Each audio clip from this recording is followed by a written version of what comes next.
Source: Android Central. What you need to know. This week, the Senate Judiciary Committee is set to open a debate on two proposed bills that were introduced last summer.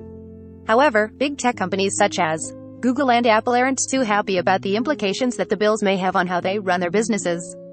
The American Choice and Innovation Online Act and Open App Markets Act would prohibit companies from giving their products and services preferential treatment on their own platforms. This would potentially level the playing field for competing services and allow users greater choice.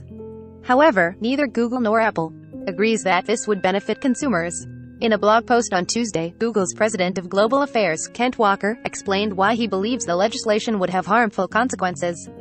Sponsored links. Chan tu kumkrang sung tu thea, chek bei prakan arth chan tu thanti click. Direct Asia. Walker says the bill would handicap technology leaders and that Americans might get worse, less relevant, and less helpful versions of products like Google Search and Maps. Additionally, he says it could lead to an increase in cyberattacks if consumers aren't using Google's products, which have security and privacy protections baked in. Lastly, Walker argues that it could also limit the functionality of apps like Search and Maps on the best Android phones. He says that the bills could prohibit us from giving you integrated, high-quality results even when you prefer them, just because some other company might offer competing answers. Apple makes a similar case about the Open App Markets Act, which would require platforms to allow apps to be installed from outside the default App Store. Apple says in a letter via 9to5Mac this would undermine its security and privacy protections, reiterating arguments it has previously made against sideloading on the bills put consumers in harm's way because of the real risk of privacy and security breaches. In addition to making privacy and security protections nearly impossible to defend, the bills would actually allow predators and scammers to sidestep Apple's privacy and security protections completely. This circumvention is possible because the bills would mandate sideloading, or the direct installation of software from the internet in a way that circumvents the privacy and security protections Apple has designed, including human review of every app and every app update. Both Google and Apple argue that the legislation would benefit competitors but would put consumers at risk. They suggest that the Senate Judiciary Committee should entrush the judgment and that the bills be modified to address these concerns before moving forward. Have you listened to this week's Android Central podcast?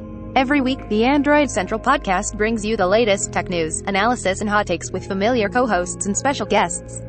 We may earn a commission for purchases using our links. Learn more. Sign up now. YouTube Premium gets a nice discount with new annual subscription plan. For a limited time, you can sign up for a discounted rate on YouTube Premium's new annual subscription. 5G boost. At Verizon and Dish Network are the big winners in the FCC's latest mid-band auction. Auction 110 had 100 MHz of mid-band spectrum between 3.45 and 2.55 GHz, with bidders limited to just 40 MHz each. I will be ready. Here's what we know about Horizon Forbidden West on PS5 so far. Horizon Forbidden West follows Aloy as she explores west into the former US. This new title from Guerrilla Games is showing off just what the PS5 hardware is capable of. Here's everything you need to know. Charging on the go. These are the best Google Pixel 6 card chargers right now. In celebration of the new Google Pixel 6 hitting shelves, we've rounded up a list of the best USB-C compatible card chargers for Google Pixel 6 on the market right now.